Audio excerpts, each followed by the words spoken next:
এই রমজানে ইফতারিতে ছোলা বুন্দিয়ার পরে বেগুনের কথাটাই আগে মনে আসে। বেগুনি ছাড়া যেন ইফতার জমেই ওঠে না। হ্যালো ইব্রান, আসসালামু আলাইকুম। Welcome to cook with Afroza blog channel. আশা করছি সবাই ভালো আছেন। আজকে শেয়ার করব কিভাবে বেগুনি বানালে বেগুনি অনেক সময় মুচমুচে থাকে, ক্রিস্পি থাকে।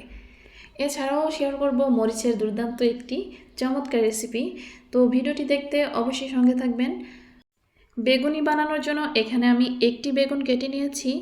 চিকন পাতলা করে স্লাইস করে বেগুন কেটে নিয়েছি, দেখে হয়তো বুঝতে পেরেছেন। বেগুন কেটে পানি থেকে ধুয়ে নিয়েছি।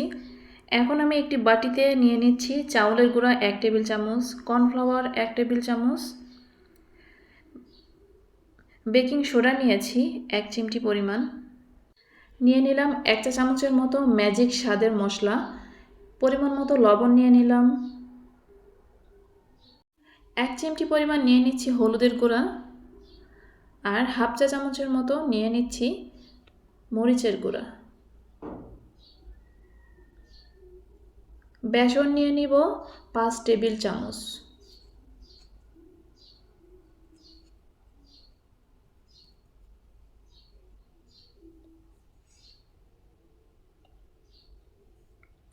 এখন অল্প অল্প পানি দিয়ে এই শুকনো মিশ্রণগুলো ভালো করে মিশিয়ে একটা বেটার তৈরি করে নেব।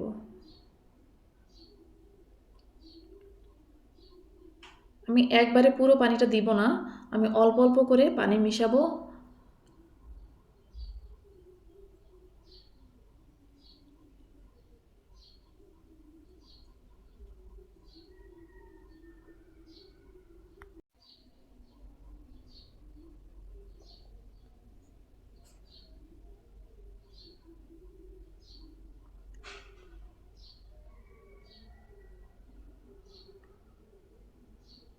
এই বেসনের বেটারটা ভালো করে মিশিয়ে অনেক সময় ধরে ফেটিয়ে ফেটিয়ে তৈরি করতে হয়, সেক্ষেত্রে বেগুনিগুলো অনেক সুন্দর হয়, ক্রিস্পি হয়।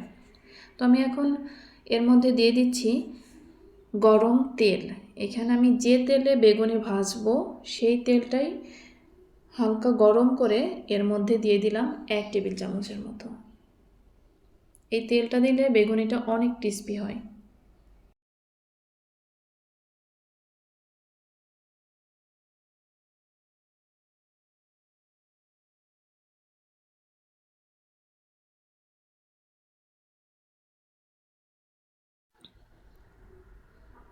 বেটারটা ভালো করে ফেটিয়ে আমি তৈরি করে নেব। আমার বেটারটা তৈরি করা হয়ে গেছে, দেখেই বুঝতে পারছেন এই বেটারটা কতটুকু ঘন বা পাতলা হবে। এখন এই বেগুনের মধ্যে দিয়ে দিব সামান্য 1 চিমটি হলুদের গুঁড়া, দিয়ে দেব 1 চিমটি লবণ এবং দিয়ে দেব হাফ চা চামচের মতো মরিচের গুঁড়া। এখন এই বেগুনগুলোকে এই হলুদ মরিচ লবণের সঙ্গে ভালো করে মাখিয়ে নিব।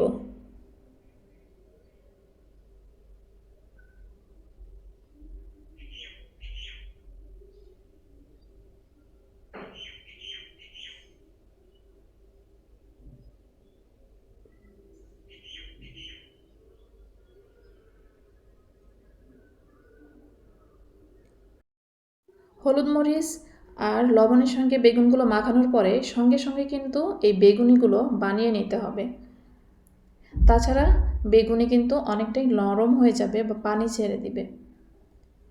এখন এই বেটারের মধ্যে চুবিয়ে আমি বেগুনিগুলো বানিয়ে নিব।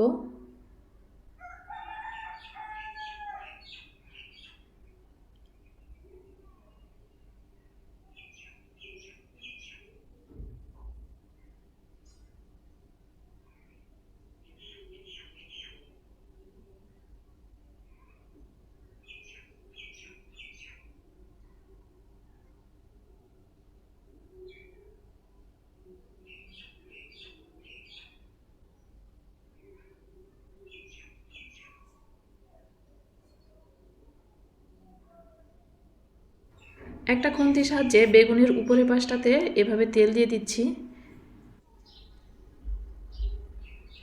এভাবে উল্টিয়ে পাল্টিয়ে বেগুনিগুলো ভেজে নেব।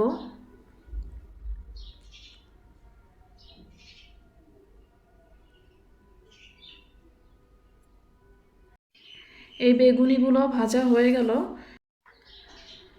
এখন এগুলো তুলে নিয়ে একইভাবে বাকি বেগুনিগুলো ভেজে নিব।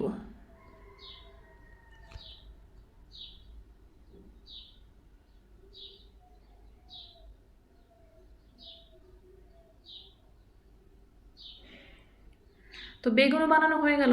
এখন মরিচের এই চপগুলো বানিয়ে নিব। তো আমি যে বেটার তৈরি করেছিলাম বেগুনি বানানোর জন্য, ওই একই বেটারে এই মরিচগুলো দিয়ে আমি চপ বানিয়ে নিব। তো মরিচের চপ বানানোর জন্য মরিচের ভেতরে যে বিচিগুলো আমি বের করে দিব। তার জন্য ঠিক এভাবে চাকুর সাহায্যে মরিচগুলো একটু চেড়ে নিচ্ছি। ভেতরে মরিচের বিচিগুলো বের করে দিলাম।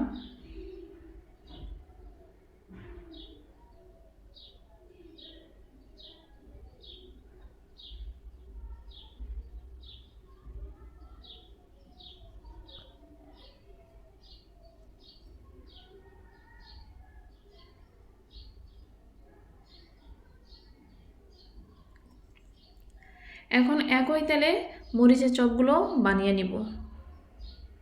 ওই একই বেটারে আমি চুবিয়ে মরিচগুলো ঠিক এভাবে ভেজে নিচ্ছি। এই মরিচের চপও কিন্তু ছোলা মরিচ সঙ্গে দারুণ লাগে।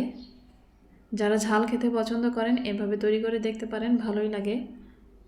এই তো তৈরি করা হয়ে গেল।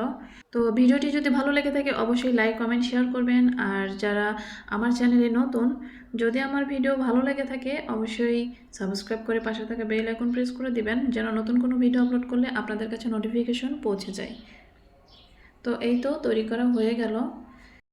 বাসায় একবার হলেও ট্রাই করে দেখতে পারেন, অনেক সময় ক্রিস্পি থাকে এভাবে বেগুনি বানালে। আমি একটা ভেঙে দেখাচ্ছি ভেতরটা কেমন। তো এই তো ভিডিওটি এ পর্যন্তই। সবাই ভালো থাকবেন, সুস্থ থাকবেন। আল্লাহ হাফেজ। আসসালামু আলাইকুম।